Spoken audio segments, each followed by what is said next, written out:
क्या होगा जब आप लोगों को वो सब कुछ मिलना स्टार्ट हो जाए जो आप अपनी जिंदगी में पाना चाहते हो? इससे क्या आप लोगों को खुशियां मिलेगी या आप लोगों का लालच बढ़ता ही चला जाएगा? कुछ ऐसी ही कहानी इस फिल्म की है। कहानी की शुरुआत में हम यंग मैरिड कपल मेट और केट को देखते हैं, जो न्यूयॉर्क में अपने नए घर में रहने के लिए आए थे। वो दोनों अपने नए घर में अपनी शादीशुदा जिंदगी की शुरुआत करते हुए बहुत खुश होते हैं। उनके नए घर को रेनोवेशन और रिपेयर की जरूरत थी, इसीलिए वो उसे ठीक करने के लिए लग जाते हैं। किचन को ठीक करते वक्त केट को एक कैबिनेट में मरा हुआ बर्ड्स दिखाई देता है, जिसे दफनाने के लिए वो उसे बाहर ले जाती है। पर तभी खिड़की से मेट उसे आवाज देता है, जिससे उसका ध्यान मेट की तरफ चला जाता है। और जब वो वापस बर्ड्स की तरफ देखती है तो वो बर्ड्स गायब हो चुका था। उधर बेकार की चीजों को घर से बाहर फेंकते हुए मेट को दीवार पर कुछ अजीब सी चीज दिखाई देती है, जिससे क्लियर देखने के लिए वो वॉलपेपर को फाड़ देता है। वहाँ उसे अजीब सी की होल वाला एक बड़ा सा दरवाजा दिखाई देता है। उस दरवाजे को खोलने के लिए वो उस कबाड़ में से दरवाजे की चाबी ढूंढने लग जाता है, और जैसे ही उसे वो चाबी मिलती है वो दरवाजा खोलने के लिए किक को होल में डालता है और केट को आवाज देकर बुलाता है। फिर वो दोनों साथ मिलकर दरवाजा खोलते हैं। तभी हॉल की तरफ जाने वाले रास्ते की सारी लाइटें अचानक से ऑन ऑफ होने लगती है,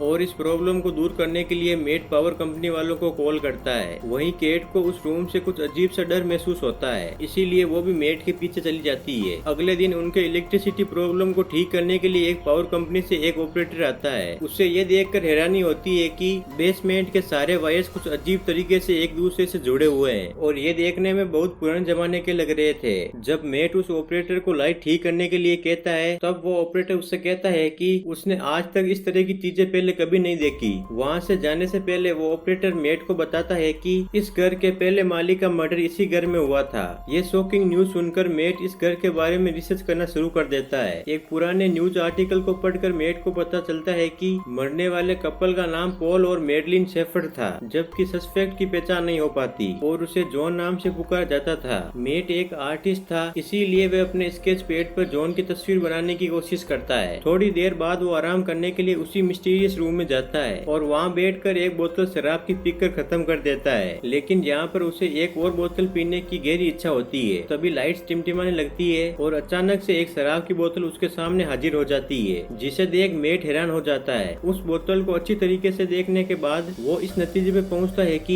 ये रूम किसी भी इच्छा को पूरी कर सकता है। दूसरी साइड लिविंग रूम में लाइट टिमटिमाने की आवाज से केट की नींद भी टूट जाती है। वो मेट को अपने पास न देखकर ढूंढने के लिए ऊपर की तरफ जाती है। वहाँ जाकर वो देखती है कि पूरा रूम नई चीजों से भरा हुआ होता है, और इन सब के बीच मेट बहुत ही खुश दिखाई देता है। वो केट को वैन गॉग की बहुत ही कीमती पेंटिंग दिखाते हुए कहता है कि इस रूम में किसी भी चीज को पूरा करने की ताकत है। केट इसे मेट का कोई मजाक समझकर हंसी में उड़ा देती है, पर अपने पति की गंभीरता को देखते हुए वो इसे चेक करने के लिए $1000 की विश करती है। केट के मांगे हुए पैसों को मेट पूरे रूम में ढूंढने लग जाता है। वो पैसा उसे मिल भी जाता है, फिर भी केट को पूरी तरीके से विश्वास नहीं होता है और वो दोबारा से $1 मिलियन की विश करती है। पहले की तरह इस बार भी उन्हें $1 मिलियन तुरंत मिल जाते हैं और वो रातों रात मिलियनियर बन जाते हैं। ये सब देखकर केट बहुत ही ज्यादा डर जाती है और इस रूम से बाहर निकल जाती है। मेट उसके पास जाकर उसे समझाता है कि वो लोग इस चीज का फायदा उठा सकते हैं और एक शानदार जिंदगी जी सकते हैं। फिर वो दोनों सारा दिन इस रूम से अपनी मनपसंद की चीजें विश करते रहते हैं। उनकी एक विश पर रूम में मनपसंद कपड़े, चैंपियन की बोतलों और कीमती चीजों और ढेर सारे पैसों का ढेर लग जाता है। मेट और केट की खुशियों का कोई ठिकाना नहीं रहता, क्योंकि दुनिया की हर बेस कीमती चीजें उनके पास होती है। फिर रात होने पर केट मेट से पूछती है कि आखिर ये रूम इतनी सारी विशेष को इतनी आसानी से पूरा कैसे कर देता है। लेकिन मेट उससे कहता है कि उन्हें इन सब बातों की चिंता नहीं करनी चाहिए। इसी तरह अगले कुछ दिनों तक उनकी जिंदगी शानो शौकत से गुजरती है। हर बार जब भी उनकी कोई विश होती है तो लाइट टिमटिमाने लगती है और उनकी सारी इच्छाएं इस बेसमेंट में बने रूम से पूरी हो जाती है। वो दोनों रातों रात मिले इस खजाने का जश्न मनाते, पार्टी करते और नाच गाना करते हुए ऐसे ही दिन गुजारते हैं। लेकिन उनकी ये चमक दमक वाली जिंदगी ज्यादा दिनों तक उन्हें खुशी नहीं दे पाती और धीरे धीरे केट को अपने अंदर की कमी खलने लगती है, जो कि इन सारी चीजों से पूरी नहीं हो सकती। केट को उदास देख मेट को उसकी फिक्र होने लगती है और वो उसे एक बच्चों का बेड गिफ्ट करता है, जो इस बात का इशारा था कि उन्हें बच्चे के लिए कोशिश करनी चाहिए। लेकिन केट ये सुनकर खुश न होने के बजाय अपसेट हो जाती है और घर से बाहर की ओर निकल जाती है, क्योंकि पहले ही उसके 2 मिसकैरेज हो चुके थे। थोड़ी देर बाद केट वापस घर की ओर लौटती है और उस विशिंग रूम में जाकर एक बच्चे की विश करती है। जब मेट को ये बात पता चलती है तो वो केट पर नाराज होकर कहता है कि बिना उसकी सलाह लिए बच्चे की विश नहीं मांगनी चाहिए थी। इस बात पर दोनों में काफी बहस हो जाती है। केट कहती है कि उसने ये शॉर्टकट के लिए अपनाया ताकि मिसकैरेज या लेबर पेन सेन जैसी तकलीफ ना झेलनी पड़े। वो कहती है कि वो दोनों इस बच्चे के साथ बहुत खुश रहेंगे, पर मेट इस बात से एग्री नहीं करता और उस बच्चे को उस रूम में ले जाकर गायब होने की विश मांगता है। वो दोनों उस रूम में जाते हैं, पर केट बच्चे को गायब होने की विश नहीं कर पाती है और रोते हुए बच्चे को मेट के हवाले कर देती है। पर गोद में बच्चे को लेकर मेट भी इमोशनल हो जाता है और वो भी गायब होने की विश नहीं कर पाता है और बच्चे को वापस केट की गोद में देकर वहाँ से चला जाता है। आखिरकार दोनों बच्चे को अपने पास रखने के लिए राजी हो जाते हैं और इस तरह दोनों रातों रात पेरेंट्स बन जाते हैं। सीन शिफ्ट होता है और हम देखते हैं कि मेट की नजर अपने अधूरे ड्राइंग पर पड़ती है जिसमें वो जॉन का चेहरा बना रहा था। उसे देखकर वो फिर से अपने रिसर्च में लग जाता है और उसे पता चलता है कि वो सस्पेक्ट मर्डरर अभी भी जिंदा है और किसी साइकेट्रिस्ट हॉस्पिटल में है। एक दूसरे न्यूज आर्टिकल के मुताबिक जॉन कहता है कि उससे ये मर्डर उस रूम ने ही करवाया था। ये जानने के तुरंत बाद मेट जॉन से मिलने के लिए निकल जाता है ताकि उससे उस रूम के बारे में ज्यादा जानकारी हासिल कर सके। हॉस्पिटल पहुंचने पर नर्स उससे वार्न करती है कि लास्ट 45 सालों से न्यूज रिपोर्टर के अलावा और कोई जॉन से मिलने नहीं आया। ये सुनकर मेट खुद को ही एक रिपोर्टर के रूप में प्रस्तुत करता है। आखिरकार बूढ़े हो चुके जॉन के साथ मेट की फेस टू फेस मुलाकात हो जाती है और वो उससे घर और खासकर उस कमरे के बारे में पूछता है। चेहरे पे एक शैतानी मुस्कुराहट के साथ जॉन उसे बताता है कि वो इस पल का बरसों से इंतजार कर रहा था। जब मेट उसे शेपर्ड को मारने की वजह पूछता है तब वो कहता है कि इसके अलावा उसके पास कोई और चारा नहीं था। फिर बात को बदलते हुए वो मेट को कहता है कि जितनी जल्दी हो सके उतनी जल्दी उस घर को छोड़ दे और कहता है कि इससे इंसान की इच्छा पूरी नहीं होती, उससे ज्यादा खतरनाक वो इंसान हो जाता है जिसकी सारी इच्छाएं पूरी हो जाती है। इसके बाद मेट घर लौटते वक्त एक गैस स्टेशन से गैस डलवाने के लिए रुक जाता है, पर जैसे ही वो अपने वॉलेट से पैसे निकालता है तब वो देखता है कि उसके सारे पैसे मिट्टी बन चुके हैं। ये देखकर वो तुरंत घर पहुंचता है और इस बात को कंफर्म करने के लिए उस रूम में रखे कुछ पैसों को बाहर फेंक देता है, जिससे वो देखता है कि उनकी तो मिट्टी बन चुकी है। साथ ही वैन को की उस पेंटिंग को भी दरवाजे से बाहर रख देता है, जिससे वो भी मिट्टी में बदल जाती है। ऐसा कारनामा देख वो समझ जाता है कि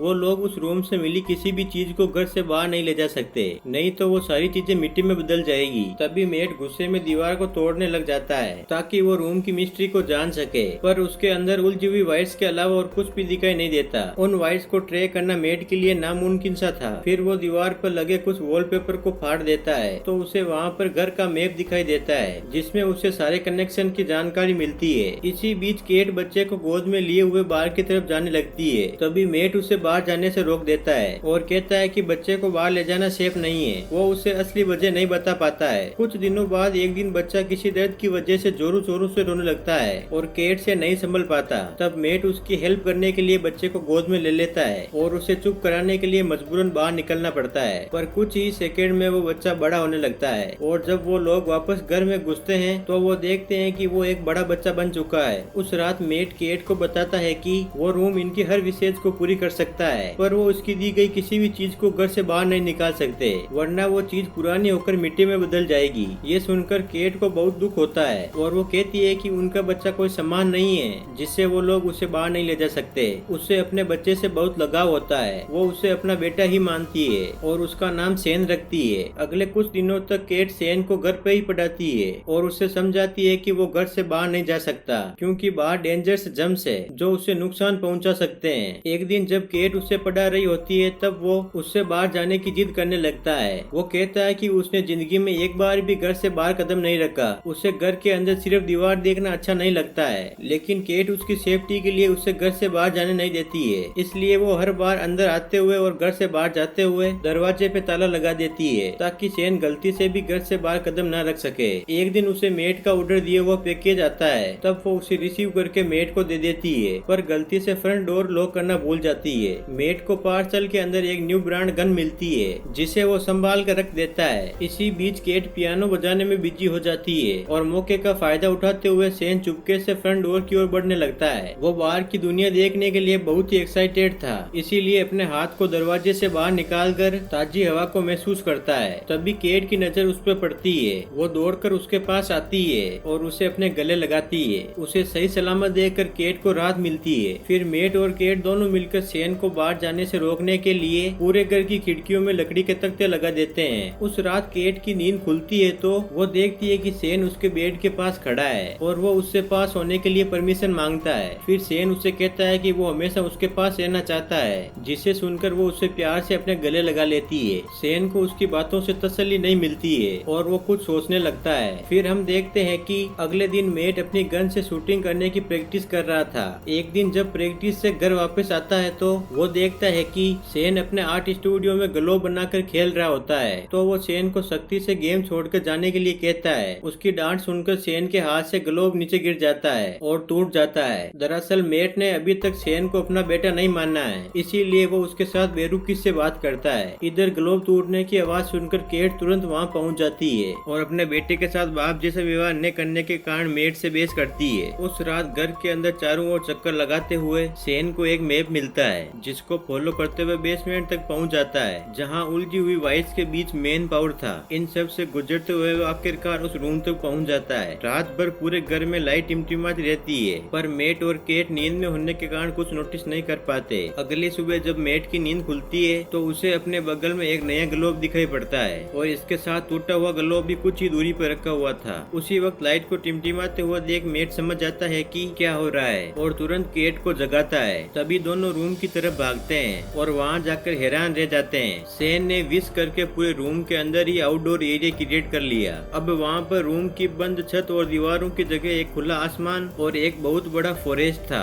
जहां शेन स्नोमैन बनाने में बिजी था। केट अपने बेटे की बनाई हुई शानदार दुनिया को देखकर खुशी से इमोशनल हो जाती है और उसके साथ खेलने लग जाती है, जबकि मेट को बहुत गुस्सा आता है और उसे हाथ पकड़कर वापस घर के अंदर ले आता है। इस घटना से दोनों के बीच शेन को रूम में जाने और खेलने के लिए बहस हो जाती है। मेट कहता है कि ये खतरनाक हो सकता है, पर केट को ऐसा नहीं लगता। उनकी बहस चल ही रही होती है, तभी फोन की घंटी बजती है और परमिशन न होने के बावजूद भी शेन फोन उठा लेता है, पर जल्दी ही मेट उससे फोन छीन लेता है और खुद बात करने लगता है। दूसरी तरफ जॉन की आवाज सुनकर हैरान हो जाता है। शेन से बात करते हुए जॉन को पता चल चुका था कि उन लोगों ने एक बच्चे की विश की है। उधर किचन में रखे एक दूसरे फोन से केट उन दोनों की बातें चुपके से सुन लेती है। जॉन उससे कहता है कि शेन को बाहर की दुनिया में आजादी से घूमने के लिए केट की जिंदगी की कुर्बानी देनी पड़ेगी, यानी कि जब केट मर जाएगी तो शेन पूरी तरीके से आजाद हो जाएगा और एक नॉर्मल इंसान की तरह जी सकेगा। फिर उसकी उम्र भी एक नॉर्मल इंसान की तरह हो जाएगी। तब मेट को ये राज भी बताता है कि वो भी उसी रूम का दिया हुआ एक बच्चा था। तब उसकी माँ ने उसके पिता को मार डाला था और उसको बड़ा करके खुद को मारने के लिए कहा, ताकि उसका बेटा पूरी तरीके से आजाद हो सके। फिर मेट से कहता है कि उसके पास दो ऑप्शन है, या तो वो केट को मारकर शेन को बचा ले या फिर शेन को मारकर केट को बचा ले। ये सारी बातें सुनकर केट को बहुत दुख होता है और वो घर छोड़कर चली जाती है, जिससे मेट को उसकी फिक्र होने लगती है। केट खुद को मारने के लिए अपनी कार का एक्सीडेंट करना चाहती थी, पर वो ऐसा नहीं कर पाती। इधर घर पर शेन के साथ मेट का बिहेवियर पागलों जैसा हो जाता है और वो उसकी सारी चीजें फेंक देता है, यहाँ तक कि उसका स्टूडियो भी तेज नेस कर डालता है। फिर थोड़ी देर बाद वो शेन के लिए डिनर तैयार करता है, जो कि कुछ दूर होकर डाइनिंग टेबल पे बैठा होता है। शेन उससे ढेर सारे सवाल पूछने लग जाता है, जिससे वे चिढ़कर वो शेन को बता देता है कि वो उनका असली बेटा नहीं है और ना ही उसके कोई पेरेंट्स है।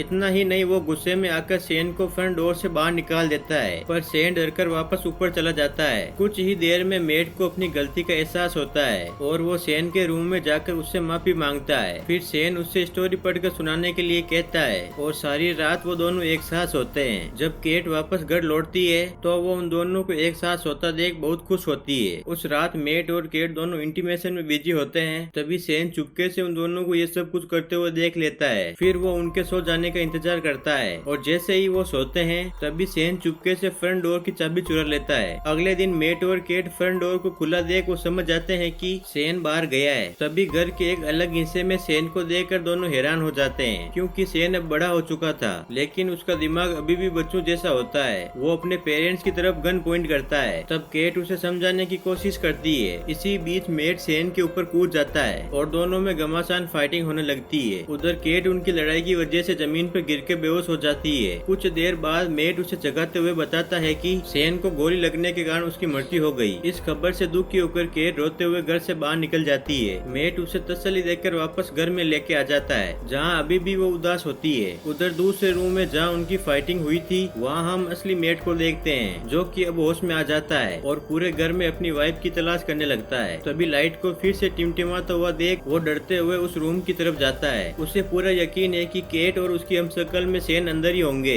इधर केट को बिल्कुल भी खबर नहीं होती उसके साथ बैठा हुआ आदमी मेट नहीं बल्कि शेन है, पर जल्दी ही उसे शेन के आइस खाने की हैबिट का पता चल जाता है कि वो मेट नहीं बल्कि उसकी शक्ल में सेन है, उधर असली मेट अंदर जाने के लिए पूरी ताकत लगाकर दीवार को तोड़ने की कोशिश करता है। आखिर सारे वाइस को पार करके वो रूम तक पहुंच जाता है, जो कि अब एक जंगल था जहां ढेरों सारे ऊंचे ऊंचे पेड़ थे। वहां जाकर मेट को पता चलता है कि सेन ने रूम का यूज करते हुए उस जगह को काफी बड़ा कर लिया था और वहां उन्हीं के जैसा एक डुप्लीकेट घर भी बना लिया था। वो ये सभी समझ चुका था कि सेन ने उसका रूप केट को किडनैप करके डुप्लीकेट घर में रखना और अकेले में उसके साथ फिजिकल होने के लिए किया था। ये ख्याल आते ही अपनी बीबी को वापस पाने के लिए जल्दी से उस जंगल में बने उस घर के अंदर चला जाता है, जहाँ सेन केट के साथ जबरदस्ती करने की कोशिश कर रहा होता है। मेट को अंदर आते देख सेन फिर से लड़ाई के लिए तैयार हो जाता है। इधर मौका पाकर केट उठकर भागने वाली होती है, तभी हॉल में दो मेट को लड़ते हुए देख शॉक्ड हो जाती है। इन दोनों में इतनी समानता थी कि वो असली और नकली के बीच पहचान नहीं कर पाती। अचानक से मेट उसके हाथ को पकड़ लेता है, तभी वो उसे धक्का देकर खुद को छुड़ा लेती है और सेन का नाम पुकारती है। वो अपना नाम सुनकर उसकी तरफ देखता है, पर उसके धक्के से बेहोश हो जाता है और जमीन पर गिरते ही वो अपने असली रूप में आ जाता है। इधर मेट और केट रूम से बाहर निकलने की कोशिश करते हैं, पर निकल नहीं पाते क्योंकि सेन ने उस रूम से इसी घर में फंसे रहने की विश मांगी थी। लाख कोशिश के बाद भी वो दोनों जब इस घर से बाहर नहीं निकल पाते, तब मेट रुक जाता है और वहाँ से निकलने के लिए कोई उपाय खोजने लग जाता है। तभी अचानक से फिर से वहाँ सेन आ जाता है और मेट में चाकू घुसकर उसे मार देता है। फिर वो केट को समझाने की कोशिश करता है, पर तभी उसे एहसास होता है कि वो दरअसल उसके हमशक्ल थे, जबकि असली मेट और केट दौड़कर जंगल में पहुंच जाते हैं और उन्हें पकड़ने के लिए सेन भी उनका पीछा करता है। मेट और केट के चकमा देने की वजह से वो और भी ज्यादा गुस्से में आ जाता है। असली घर में पहुंचते ही सेन मेट पर अटैक कर देता है, पर मेट उसे अपने साथ खींचकर घर से बाहर ले जाता है। अपनी जान को खतरे में देखकर सेन वापस दरवाजे की तरफ भागता है, पर उसके अंदर घुसने से पहले ही केट दरवाजा बंद कर देती है। तभी सेन उसे मम्मी कहकर पुकारता है और केट घर के अंदर से ही उसे बूढ़ा होते हुए देखती है। धीरे धीरे उसकी बॉडी मिट्टी में बदलने लगती है और अंत में वो मिट्टी में बदल जाती है। उसकी गलतियों के बावजूद भी केट उसकी मिट्टी को हाथ में लेकर बहुत रोती है, क्योंकि उसने उसे अपना बेटा मानकर काफी समय उसके साथ बिताया था। फिर मेट उसके पास आता है और दोनों एक दूसरे को गले लगाकर अपना दर्द कम करने की कोशिश करते हैं। फिर सीन शिफ्ट होता है। हम देखते हैं कि 1 महीने बाद वो एक छोटे से घर में सेटल हो जाते हैं और सुकून से रहने लगते हैं। पर थोड़े ही दिनों बाद केट डरते हुए अपना प्रेगनेंसी टेस्ट करती है और रिपोर्ट पॉजिटिव आती है। वो बहुत उलझन में दिखाई देती है, क्योंकि उसे पता नहीं होता है कि वो बच्चा मेट और सेन में से किसका है। हालत पहले से बेहतर होने के बावजूद उसे लगता है कि वो अभी भी उस रूम में है, क्योंकि लाइट्स फिर से टिमटिमाने लगती है। इसी उलझन के साथ ये कहानी यहीं पे खत्म होती है। यदि आप लोगों को ये कहानी अच्छी लगी हो तो एक लाइक जरूर करें।